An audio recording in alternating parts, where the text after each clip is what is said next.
izin bertanya kepada Bapak Firdaus dan Bapak Noya. Kedatangan Bapak dan tim ke sini tujuannya untuk apa? Kalau boleh kita tahu, tolong menjelaskan. Hari ini saya law firm Firdaus WSH didampingi oleh rekan saya law firm Henry Noya. Kami mendampingi klien-klien kami, para pihak yang akan kita bela hak-hak hukumnya, ingin mengajukan surat permohonan perlindungan hukum pada Bapak Kapolda Metro Jaya, dan poin-poinnya akan saya bacakan. Surat tersebut tadinya akan saya serahkan, namun hari ini saya bertemu dengan rekan saya yang ternyata memang akan menjadi kuasa hukumnya, saudara Leslie. Leslie Watimena akan didampingi oleh El Noya and Partner. Artinya di sini ada 2 kantor hukum yang akan membela 7 kolektor ini, 7 debt kolektor selama proses ini berlangsung. Namun perlu saya bacakan juga legal opinion yang kami buat di sini, bahwa untuk sementara ini kami sebagai kuasa hukum dari para pihak yang sedang ditahan saat ini terkait dengan laporan saudari Clara Sinta. Pertama-tama kami meminta perkara ini agar segera ditutup, ya. Namun kami tidak membatasi kewenangan Bapak Kapolda dan jajarannya untuk melakukan proses penyelidikan. Namun kami memberikan masukan pula bahwa ada beberapa kejanggalan-kejanggalan yang terjadi pada proses penyelidikan ini, dari mulai penangkapan sampai ke penyidikan. Yang pertama adalah tidak adanya bukti kepemilikan saudari Clara Sinta terhadap objek mobil tersebut, mobil New Alphard warna putih. Yang kedua, pihak Polri tidak memberikan 2 alat bukti saat dikonfirmasi pers ataupun saat kami tanyakan.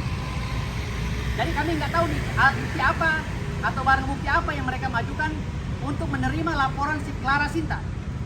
Yang ketiga, saudara Donna Maradona adalah debitur karena yang menguasai BPKB mobil dan mengajukan fisik mobil ke PT NSC adalah saudara Donna Maradona, bukan saudara Clara Sinta. Yang keempat, pada saat pengajuan kredit unit di NSC, mobil itu diadakan. Nah, mobil itu ada. Lantas kenapa tidak di tangan Clara Sinta? Kenapa Clara Sinta bilang dia tidak mengetahui proses pengkreditan ini? Ini tanda tanya besar dari kami. Yang kelima, surat kontrak antara Donna Maradona dan PT NSC ada, lengkap kontraknya. Bisa ditunjukkan oleh kami nanti ketika diperlukan oleh pihak kepolisian. 6. Untuk sementara, saat mobil di tangan Clara Sinta, mobil masih dalam penguasaan kreditur sesuai dengan Undang-Undang Fidusia Nomor 42 tahun 1999. Ya. 7. Artinya Clara Sinta bukan pemilik mobil tersebut. Ya, hanya menguasai sementara. 7. Clara Sinta kami duga melakukan flying victim untuk mengelabui penyidik dan masyarakat, serta kami duga Clara Sinta melanggar pasal 242 KUHP tentang keterangan palsu, pasal 378 tentang penipuan, pasal 263 tentang pemalsuan data, dan Undang-Undang ITE serta pasal 220 KUHP, laporan palsu. 8. Proses penyelidikan kami anggap dan kami duga cacat hukum karena tidak sesuai dengan ajas hukum yang mengedepankan legalitas, ajas persamaan hak, equality before the law. Dalam proses penyelidikan ini kami duga melanggar ajas persamaan hak. 9. Pihak Polda Metro Jaya hanya berdasarkan asumsi dan opini serta analogi dan tidak sama sekali berdasarkan hukum pidana. 10. Kami menduga adanya persekongkolan jahat dan intervensi pada perkara ini yang dilakukan oleh Clara Sinta dan rekan-rekan. 11. Klien kami tidak pernah diberi somasi terlebih dahulu atau panggilan polisi sebagaimana layaknya orang yang dilaporkan ke polisi. 12. Kami protes atas statement Kapolda Metro Jaya yang mengatakan debt collector jika mau buat laporan polisi melanggar tidak boleh. Ya, jika mau membuat laporan polisi tidak boleh. Karena ini kami duga Kapolda Metro Jaya melanggar hak asasi manusia. 13.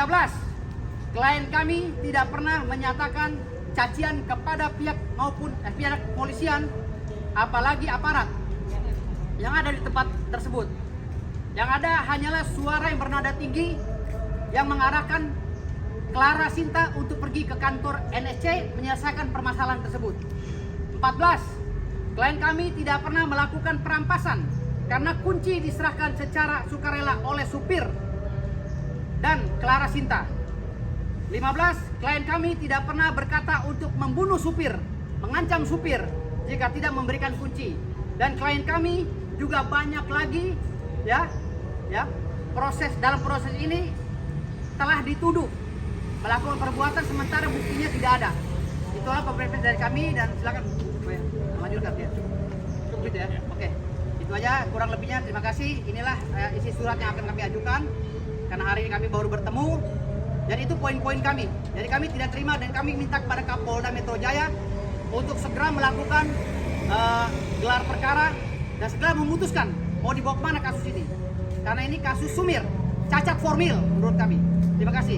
Wassalamualaikum warahmatullahi wabarakatuh. Baik Pak, terima kasih Pak.